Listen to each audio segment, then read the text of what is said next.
Burn the Ship. Written by Sarah Branson. Narrated by Helen. Production copyright 2024 by Sarah Branson.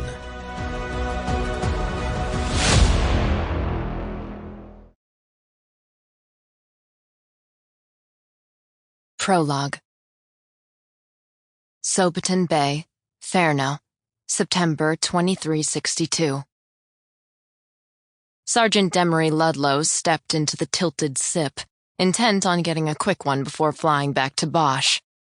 The bar was busy, and Demery had to use his broad shoulders to muscle his way to the bar, though he murmured, "Excuse me," as he did so just to avoid a fight. Soberton Bay, on the windward side of the island of Ferno, was not known for its culture and manners, especially this close to the docks. It was, however, known for being a great place to move liberated goods without questions being asked.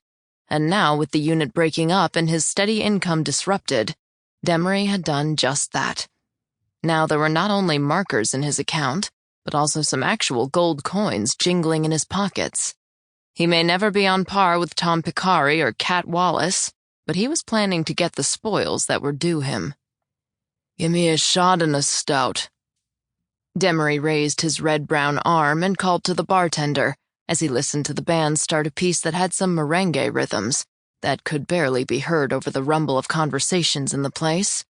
The tune made him think of his childhood in the New Caribbean, before his parents had immigrated to Bosch. He turned with his beer and leaned back, elbows on the bar, as he watched the drummer on the congas and listened to the brass pick up the melody. "Huzzah!" He lifted his beer and nodded in time with the music, his brown hair flipping slightly with each bob. "You like the tune?" a voice asked at his shoulder. Demery turned to see a fairly tall man, wearing a short-sleeved blue shirt that accentuated his well-formed sun-tanned biceps, but also did not quite camouflage his overly developed belly. He looked like a powerful man going to seed, but his face was pleasant enough. "Aye, I do. Reminds me of where I grew up," Demery responded. At this, the bigger man turned toward Demery and grinned. "New Caribbean, huh? I spent some years there as a young man. Great spot. It's got the best music, the safest banks, and the most beautiful women." Here he laughed, and Demery joined in because it was all very true. "How about we share a spot of rum? It fits for your heritage and your job." The man gestured to Demery's Bosch Pirate Force belt. "Name's Sample complete. Ready to continue?"